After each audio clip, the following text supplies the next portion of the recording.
We're certainly excited about today's business spotlight with Lynn Daniel, the founder and leader in the Daniel Group. Lynn, thanks so much for joining us this Thank you, morning. Matt. Thank you, Matt. I'm very much looking forward to it. I'd love to get some insight just to the Daniel Group. I know, having been established back in '89, there's a bit of a story there. What would you like to share? Sure. Our firm is based in Charlotte. We serve business to business clients all over North America. We help them measure, manage, and improve their customer experience. So typical clients for us are Caterpillar dealers, AGCO, which makes Fendt and Massey Ferguson tractors, among other things.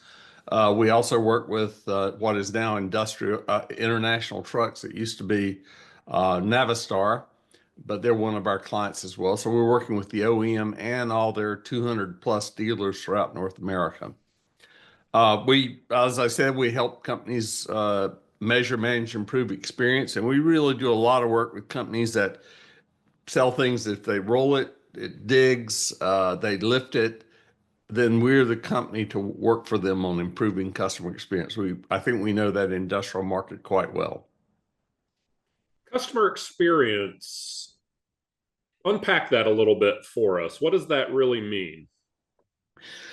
Customer experience is the totality of what the customer experiences when they do business with a provider. And that could run the gamut from, I walk in, I order a part. It could also be how I'm treated when I order the part. It could include what happens after with payment.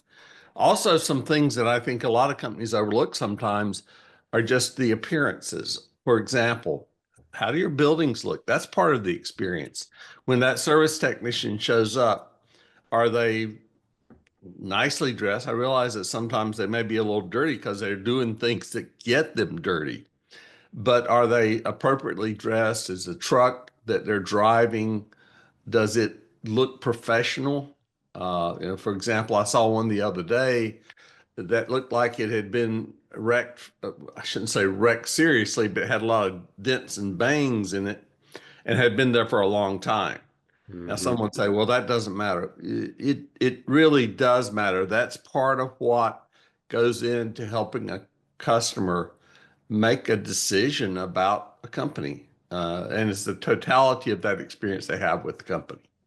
That's a great point. I know that talking with business leaders and owners, oftentimes that paralysis, analysis paralysis we hear about is due to this perception that to improve, it's got to be this massive change or tweak.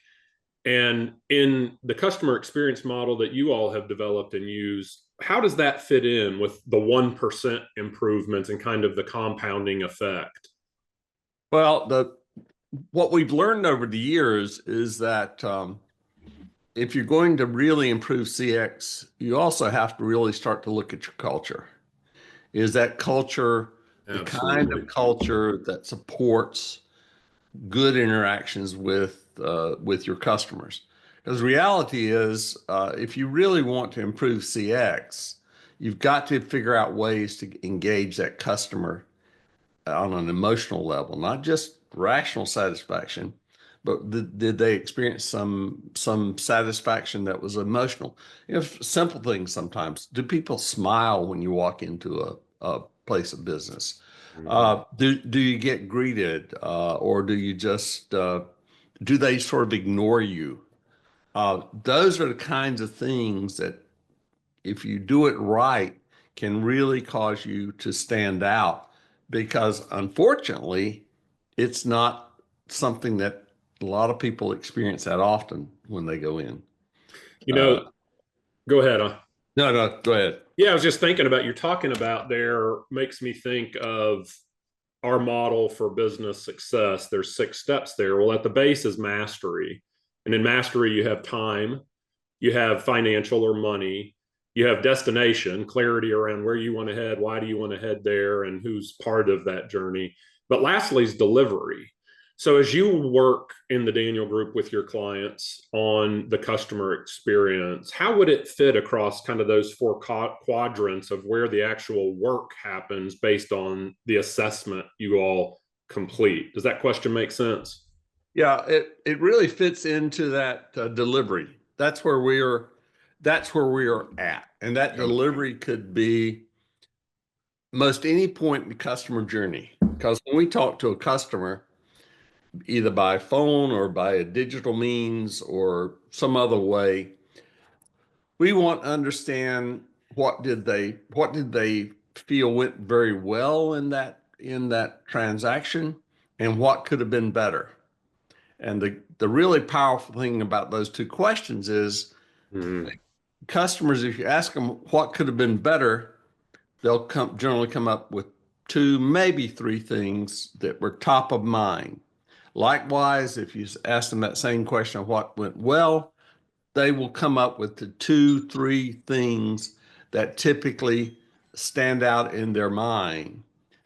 So that those are the kinds of things that we focus on is in that delivery. How did that delivery go? Whether it's a part, a sale, a service, a rental, or something else that they've transacted with the customer. Absolutely. And so as you start to work with a client, the things that you typically see, even in the absence of having such a strong partner and support like the Daniel Group, the things you consistently see businesses not having in place that you would consider kind of again at that base foundational level, what's something or a couple things that come to mind that owners and leaders should be thinking about in the context of customer experience? We hear this all the time, this little nasty word called communication. Hmm. That is generally the first thing that we run into with across the board with any of our clients that people will say needs to be better. And sometimes because I think companies tend too often to work in silos, that communication is not as good as it needs to be. The customer really doesn't care. I'll give you an example. Let's say the customer has a product that needs a part. Well, typically in most organizations we work with, there's a parts department. They service people go to the parts department to get the part. Well, the parts people may not be as familiar with the part. They may not, the communication level between those two entities may not be what it needs to be. Customer doesn't care. The customer just wants the product fixed. He or she's not interested in, well, we had a problem with the parts Mm-hmm. department. I want the product fixed. I want my thing fixed, is what the Quickly. customer says quickly, Mm-hmm. as quickly as you can. Yep. So anyway, that communication. And then what I like to say to our clients is communication is about establishing expectations with the customer and reestablish them over the time of the transaction. So, for example, someone may have a major service that's got to be done on a product. Doesn't matter whether it's a Caterpillar dozer, whether it's a forklift, whether it's a truck, whatever. Some work's got to be done. So they say, okay, it'll be ready on Friday of next week. Well, things happen. We all know things happen. So the part didn't get delivered, part was late, there was another problem they discovered. So the most important thing about communication, though, is going back to that customer and say, Mr. Customer, I'm sorry. We had this issue and it didn't, we can't hit Friday. We think we can do next Wednesday. I will confirm that by Mm-hmm. end of day today. So that's one of the things I think a lot of times companies fail to do is to think about communication. You are going to have to make some changes in that transaction most likely. So, but just keep the customer in the loop.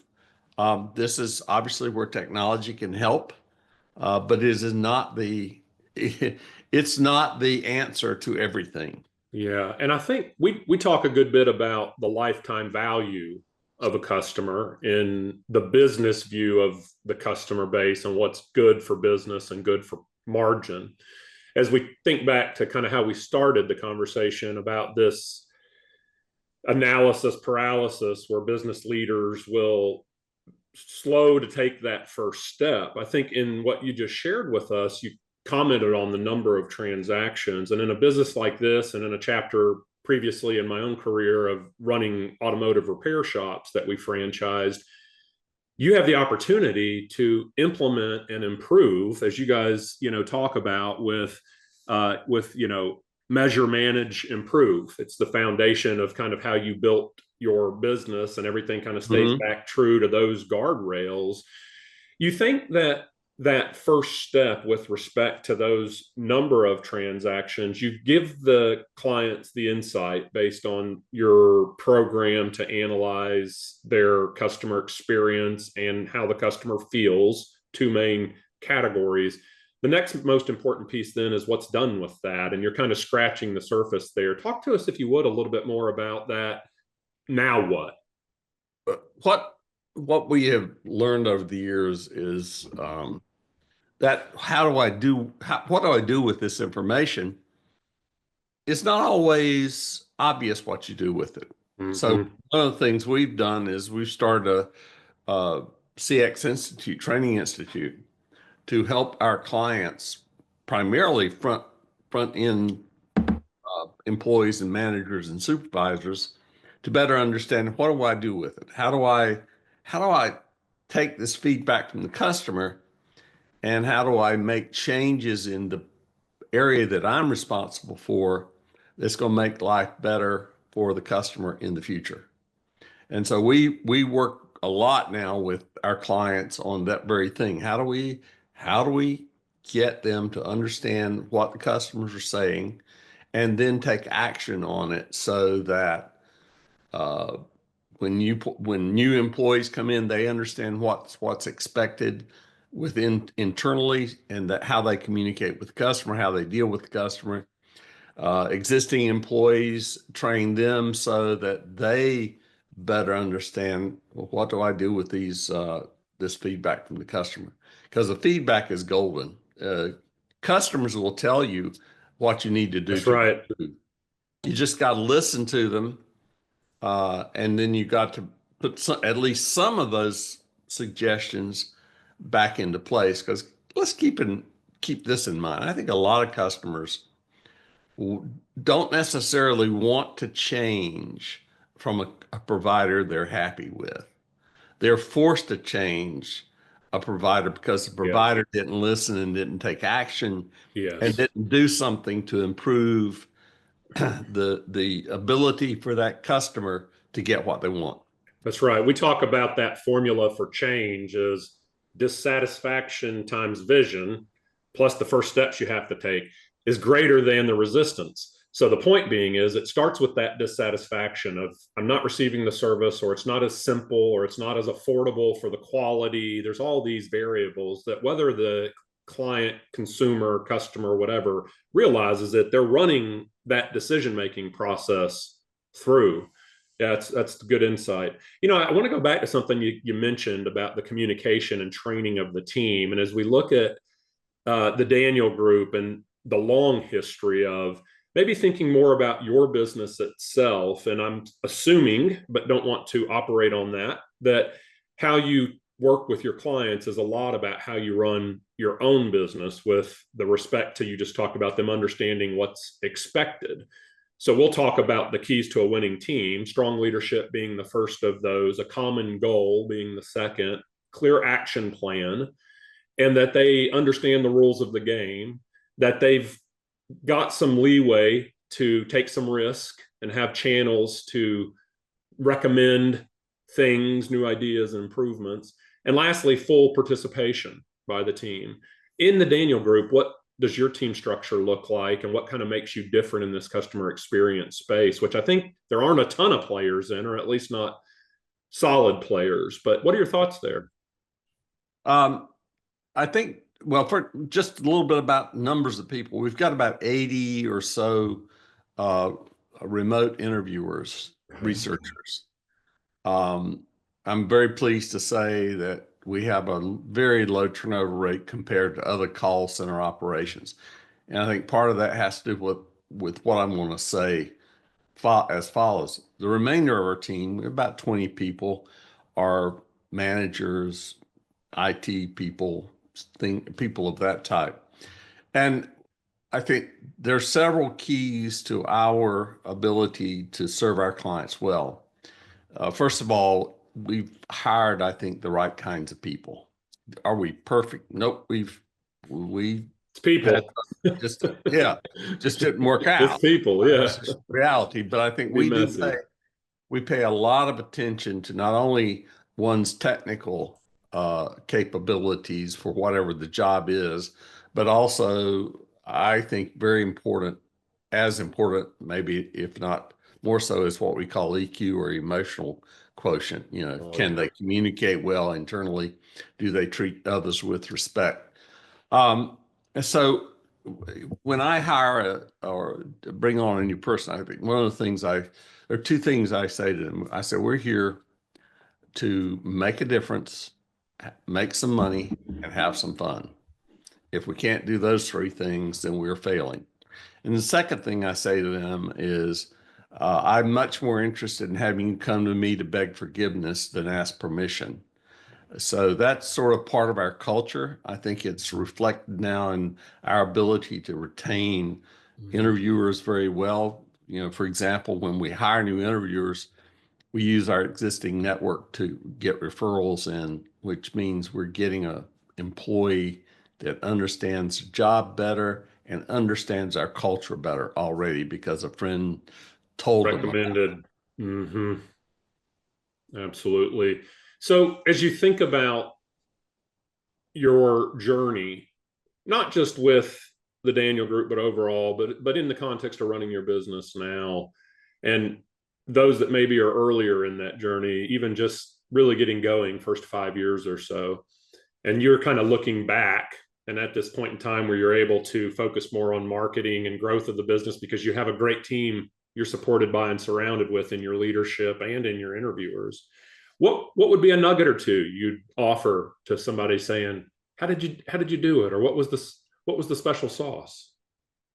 I'm not sure it's special sauce, but I think one thing is you've got to deliver great service. You know, someone would look at our technology and say, well, you know, you're not using AI yet. Well, we will eventually, but we're also bringing technology to the people as they need it. But the most important thing is the kinds of service that they experience.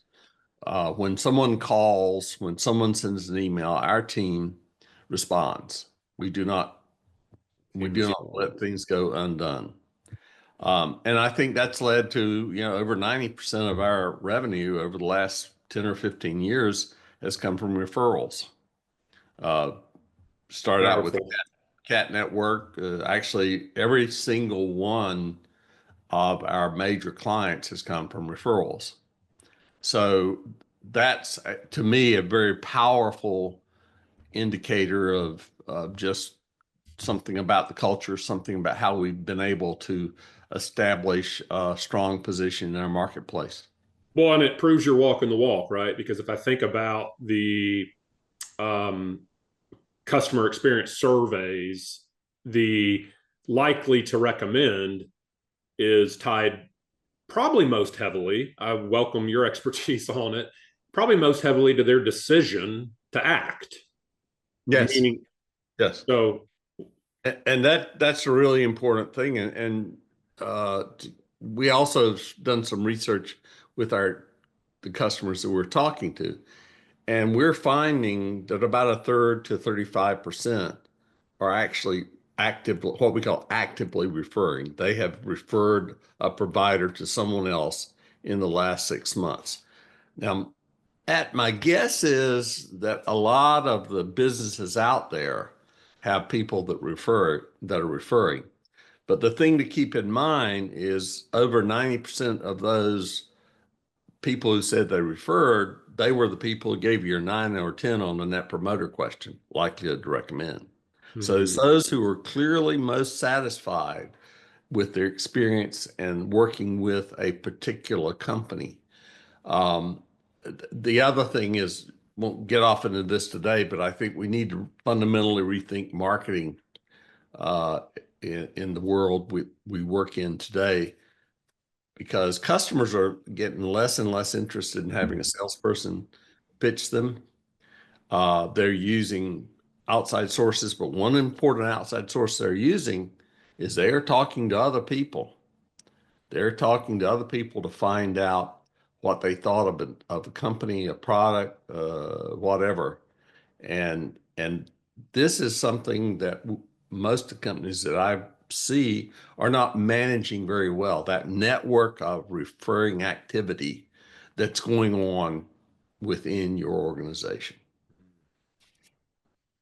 And a simple way to stay connected to that.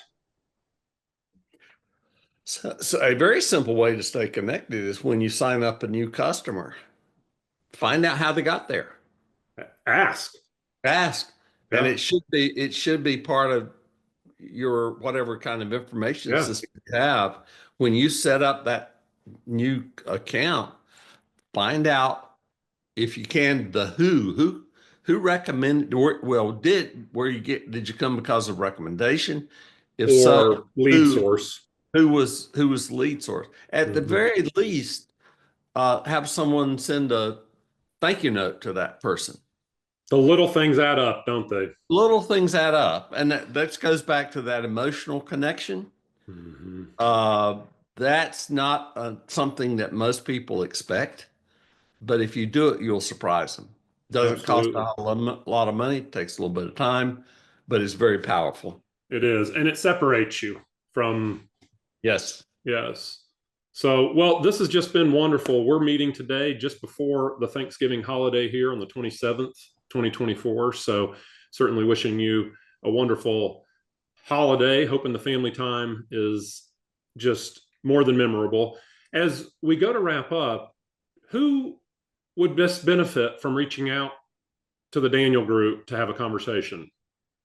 Again, anyone of the, if you're selling equipment that rolls, digs, or lifts, uh, and you're one of those companies that's sort of out there that may be a little bit hidden, and you want to improve your CX, then we need to talk with you.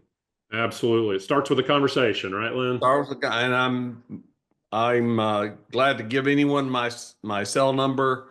My office number is available on our website at www.thedanielgroup.com. So please check us out. And to kind of put you on the spot here, but if you had a quote you'd leave us with, what would it be? Ooh, um, don't ever underestimate how a customer can help you improve your business. Powerful. Thank you, Lynn. Thank you.